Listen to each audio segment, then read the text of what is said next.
আসসালামু আলাইকুম রহমতুল্লাহ। কেমন আছেন সবাই? দর্শক শ্রোতা, কেন আপনি ইংরেজিতে দুর্বল এবং কিভাবে এই দুর্বলতা কাটিয়ে আপনি সুন্দরভাবে ইংরেজিতে স্পিকিং করতে পারবেন? স্বাগতম সবাইকে হাফিজ অ্যান্ড টক্সে।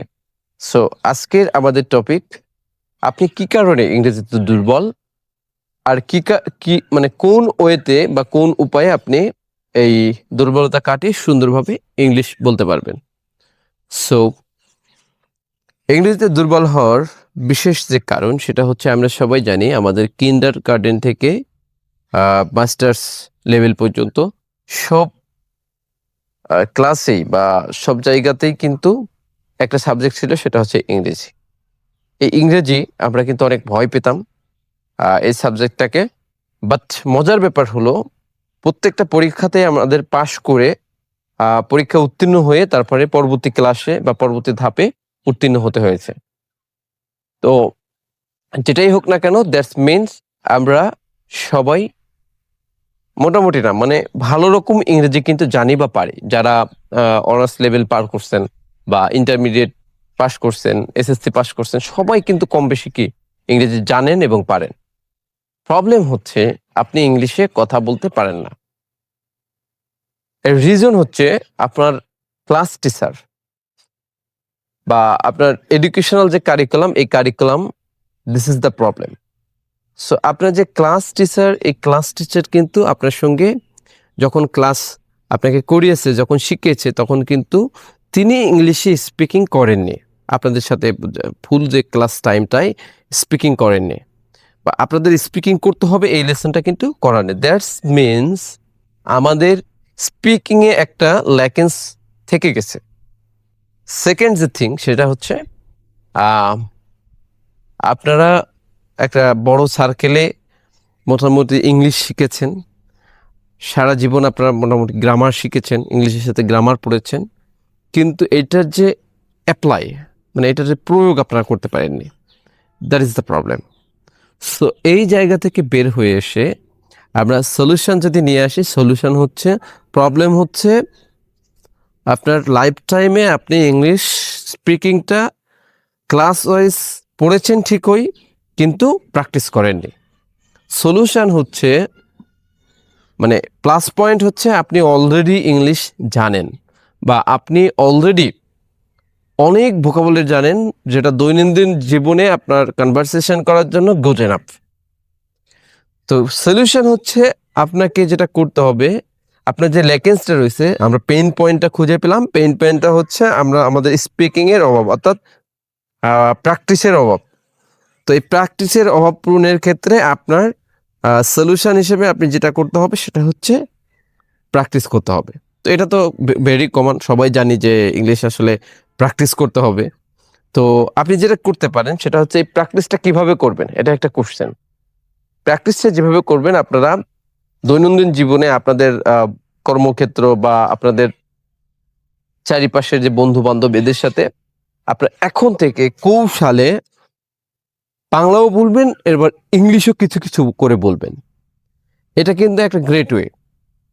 মানে আপনার বাংলার কথা বলার ক্ষেত্রে ইংলিশের মাত্রাটা একটু যোগ করবেন, তাহলে কিন্তু আপনার প্র্যাকটিসটা হয়ে যাবে। মানে দৈনন্দিন আপনি যে শব্দগুলো চর্চা করবেন, আমাদের জীবনে এমন কিছু শব্দ আছে যেগুলো মনেই হয় না যেগুলো ইংলিশ শব্দ। যেমন আমরা বলি নো প্রবলেম, নো প্রবলেম, এগুলো কিন্তু ভেরি কমন, সবাই জানে। এটা কেউ মনে করে না যে ইংলিশে বলতেছে। লাইক একটা গল্প আছে না, যে আমি সৌদি আরবে গেলাম, সৌদি আরবে যাওয়ার পরে আমি সব আরবিতে বলে, কিন্তু একটা জিনিস তারা বাংলায় বলে, সেটা হচ্ছে আজান, লাইক দ্যাট। তো আপনার আমাদের জীবনে এমন কিছু ইংলিশ অলরেডি ঢুকে গেছে যেগুলো কিন্তু আমরা কি ইংলিশ মনেই করি না, আমরা কিন্তু ইংলিশ বলতে থাকি। তো এইরকম করে আপনার যে ইংলিশ বলার মাত্রাটা বাড়ান, স্কেল আপ করেন। সো সেকেন্ড যে থিং, ফার্স্ট থিং হচ্ছে আপনার ইংলিশ বলার যে মাত্রাটা, এটা স্কেল আপ করবেন, এটা একটা সলিউশন। সেকেন্ড থিং, আপনার কনফিডেন্টের অভাব। যেমন আপনি অনেক ভোকাবুলারি জানেন, আপনার ভিতরে কনফিউশন কাজ করে যে এটা বলবো কি বলবো না, এটা বললে কেমন হবে, মানে অপোজিট পার্সনটা কেমন মনে করবে।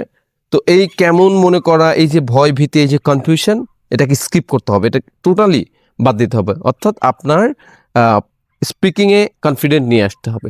This is the second thing. মানে ভুল হবে, আপনি ভুল করবেন, যেহেতু আপনি ইংরেজি ভাষাভাষী না। এটা ভেরি কমন থিং যে আপনি ভুল করবেন, বাট এই ভুল নিয়ে আপনার প্যানিক হওয়া যাবে না, এটা নিয়ে আপনার মাথা ঘামানো যাবে না, এটা নিয়ে আপনার কি কষ্টও পাওয়া যাবে না। থার্ড থিং, মানে আপনার লার্নিংটা সবসময় চালু রাখতে হবে। লাইক আপনি থেমে থাকবেন না, never stop, never give up. Like আপনি যেটা করবেন, আমার পরামর্শ হচ্ছে আপনি জীবনে পডকাস্ট, তারপরে মানে ইংলিশ পডকাস্ট, মুভি সেন্স, এরপরে আপনার বিভিন্ন ইংলিশ স্পিচ, এগুলো শুনতে পারেন ইউটিউব থেকে। সো এটা কিন্তু আপনার স্পিকিং যে লেভেলে এটা নতুন মাত্রা যোগ করবে। তো লেটস হ্যাভ এ রিক্যাপ, আমরা একটা রিক্যাপ দিয়ে নিই হচ্ছে আমরা প্রবলেম কী ছিল। প্রবলেম হচ্ছে আমরা ইংলিশ স্পিকিং করতে পারি না, সো গ্রামার নিয়ে খুব প্যানিক হয়ে যায়। সো ফার্স্ট থিং হচ্ছে আপনার আপনি কথা বলার ক্ষেত্রে, সাধারণ কনভারসেশন করার ক্ষেত্রে আপনার ইংলিশের মাত্রাটা একটু বাড়িয়ে দিবেন, ইংরেজি বলার মাত্রাটা একটু বাড়িয়ে দিবেন। এবং সেকেন্ড যে থিংটা হচ্ছে আমরা কনফিউশনে ভুগি, গ্রামেটিক্যাল ঠিক হবে কিনা, অপোজিট পার্সনটা কী ভাববে, ঠিক আছে না, ফ্লুয়েন্সি হচ্ছে কিনা, মানে অনেক রকমের প্যানিক আমাদের থাকে। এইটা টোটালি স্কিপ করতে হবে এবং এই জায়গাতে আপনার কনফিডেন্টের জায়গাটা নিয়ে আসতে হবে। কারণ you already know so much vocabulary in your whole life time, you already learn it. So third যে থিং, এটা হচ্ছে আপনাকে লার্নিংয়ের উপরে থাকতে হবে। লার্নিংয়ের উপর কেমন, আপনার হচ্ছে লিসেনিংটা ইমপ্রুভ করতে হবে, আপনার পডকাস্ট শুনতে হবে, বা আপনার বিভিন্ন আহ, আহ, মানে পডকাস্টের সাথে সাথে আপনার বিভিন্ন ওই যে স্পিচ এগুলো শুনতে হবে। সো ধন্যবাদ সকলকে। আমি আশা করি আজকে থেকে আপনাদের ইংলিশ লেভেল আপ হবে এবং আপনারা ইংলিশ চর্চা করতে পারবেন। এবং যারা যারা ইংলিশ শিখতে চান তারা অবশ্যই আমার চ্যানেল সাবস্ক্রাইব করবেন এবং আমাকে ফেসবুকে যারা দেখছেন ফলো দিয়ে রাখবেন। ধন্যবাদ সকলকে। খুব শীঘ্রই আপনাদের সাথে দেখা হবে। I think in the mean time you will improve your English very soon. Thank you so much. আসসালামু আলাইকুম রহমতুল্লাহ।